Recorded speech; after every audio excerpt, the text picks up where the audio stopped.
Hello, fellow paper pilots. Welcome to The Flight Master. I'm Zach, and today I'm going to be teaching you how to fold F-22 Raptor. This plane looks absolutely sick, similar to the real F-22 Raptor, and best of all, it actually flies. So, let's see it in action.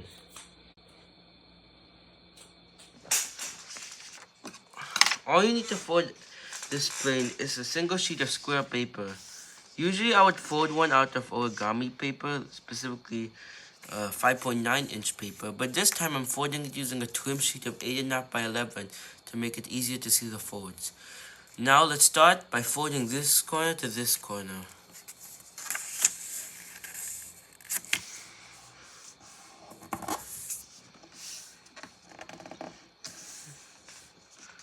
Now fold this corner to this corner along this crease.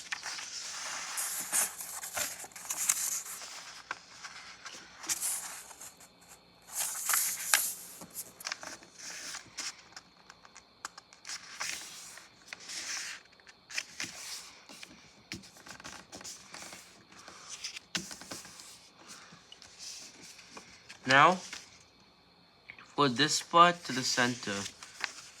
The center is pretty much where the X's meet, so you can, mark it with a pen if you need to. You need to mark it, just mark it where the center is.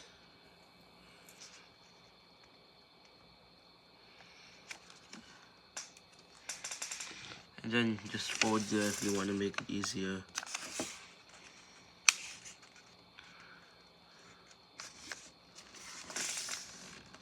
And after you make that, unfold it, and then fold up to the crease that you made.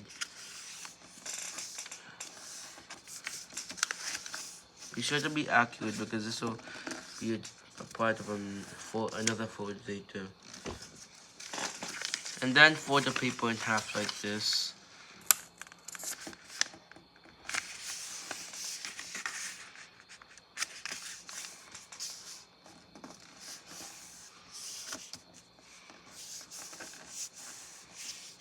And then fold this edge up to this crease over here.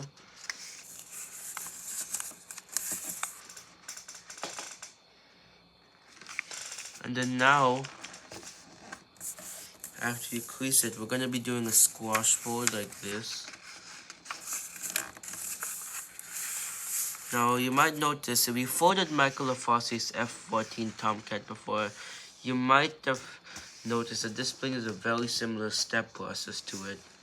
This is because this plane uses similar techniques to get the layers that they need to fold up the wings, tails, and etc. However, this is a different design than this plane, but then shout out to him for designing this entire step process, which I might use in a few later iterations of my jet. So now, actually, I skipped over this. Once you're done with this squash fold, flip it over and then do it on the other side.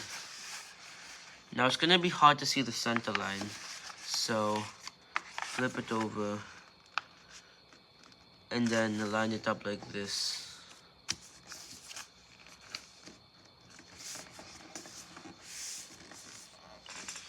And then after you're done that, squash fold on this like this. Once again, it's hard to see the center line because this part is longer, so you just flip it over if you need to, and then crease firmly, and then fold this part over here, and then do it to the other side.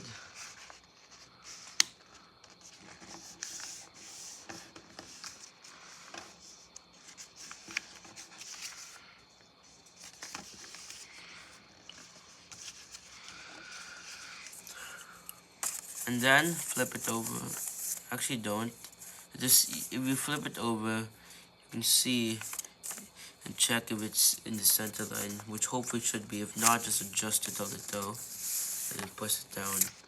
Now, fold this side over, fold this center line, and then squash fold in this. It is easier now because there is a reference point, which is the part you folded over to the other side. Make sure that lines up. And if you need to check again, just flip it over and then it is on the center line. And then fold it over and do the same thing on the other side.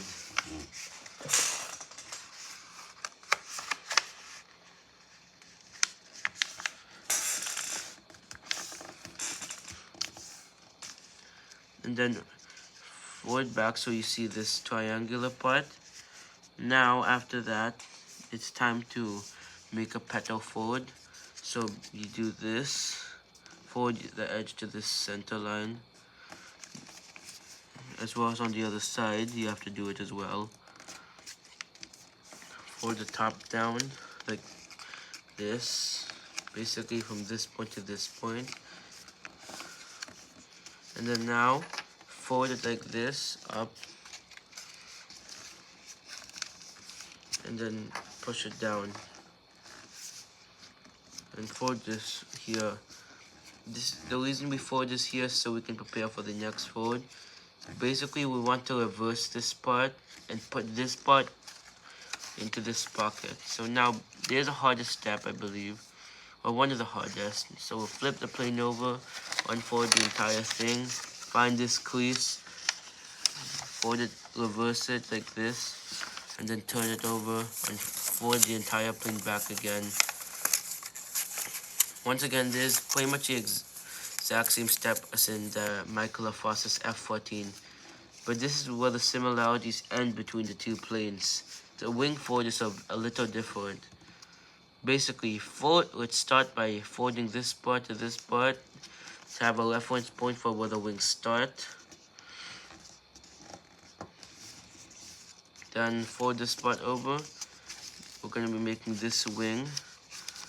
So if you need to, you can fold it again just to make a thicker reference point. But once again, if you need to, you can just mark it out with a pen.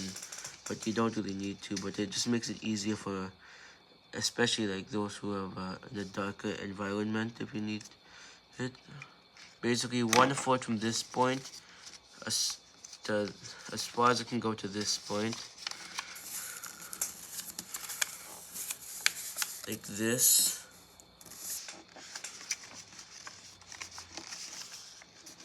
Make sure it's lined up because we're going to be doing the same for the other side.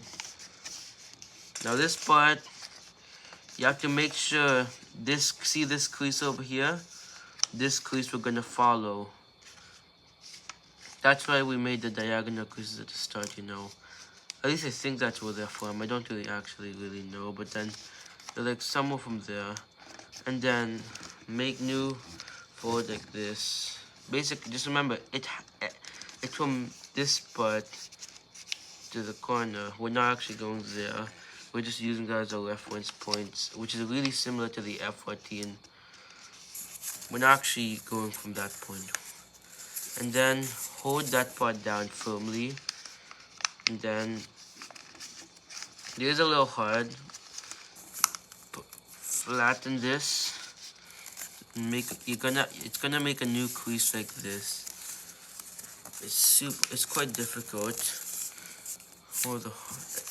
Just make sure you just correct. Then let me just fix this, and then that is done like this. So now we have one wing. Now we have to do the other wing. Just like the other time, we're going to be using that center mark reference point. But this time I'm not actually going to draw a line because it's really similar.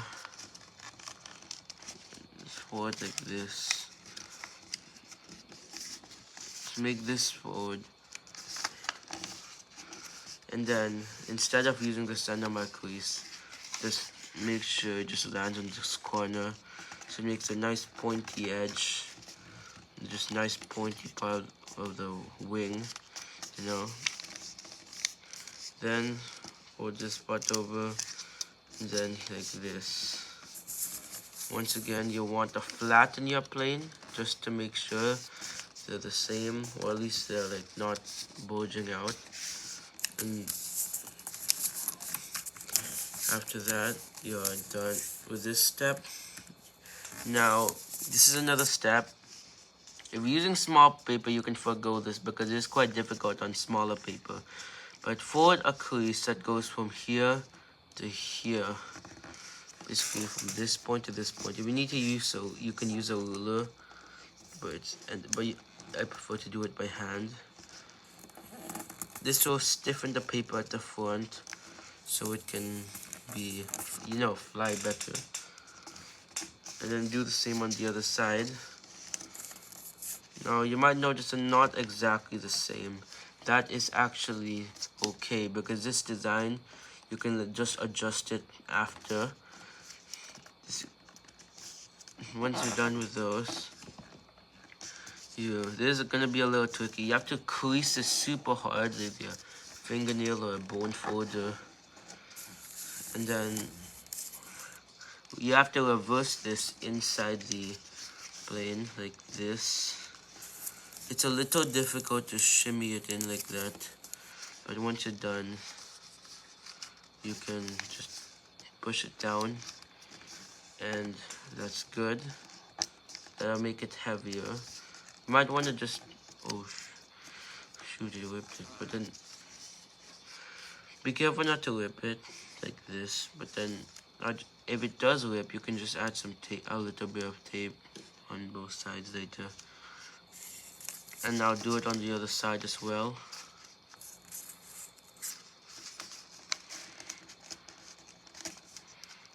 Basically just to reverse this forward inside so it won't create the drag but yet still add the weight.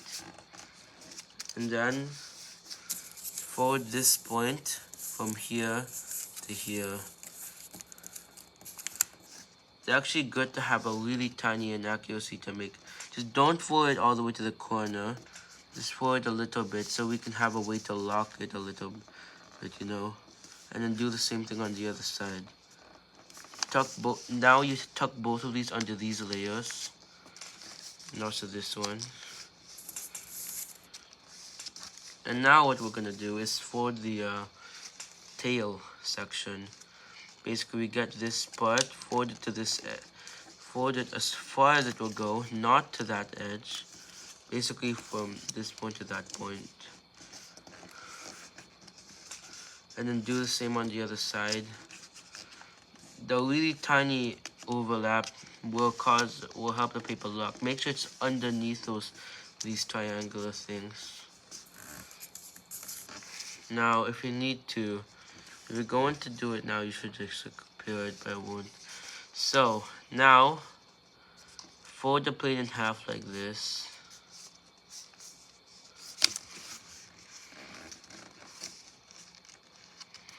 Make sure they're aligned. Actually, you don't really need to have them aligned, but it's preferable you should just do it anyways. And now we're going to be folding the rudders before the wings. So folding this up, basically forward to this corner, and this part will intersect this edge. There's only one way to do it usually, and it's like this. Something. This will show you can like reproduce the plane an infinite amount of times. Next, if it doesn't match, it's okay as long as it matches up with the other side, like this. And then unfold them because it will be doing the wing fold, and it can really mess up the rudders if it gets caught in the fuselage. Now we fold a simple wing fold from this edge to this edge, like you would do using the classic dart. Just roll it over like this. It's a little tricky with all the layers, and then do it on the other side. Preferably the same fold to keep symmetry. It's a little difficult to see here because I have to press down. And then after that, open it up. If you need to tuck the tail flaps underneath the triangular flaps again, if it comes untucked. a little bit. Open up the wing loaders like this, and you are done. Now, this plane is very prone to a small errors, so I actually might be doing a separate video on adjusting your planes. If it dives down, bend them up a little, but not all the way. If it goes up, bend them down really slightly. Now, if it goes to the side, which it does a lot, you're not actually supposed to adjust the ailerons like on these or these. It's actually, usually when this plane dives or to the side, it's better to just adjust the rudder. If it's going to the right, adjust the rudder so this points to the left, and the opposite for the other side. So it is done. Have fun flying.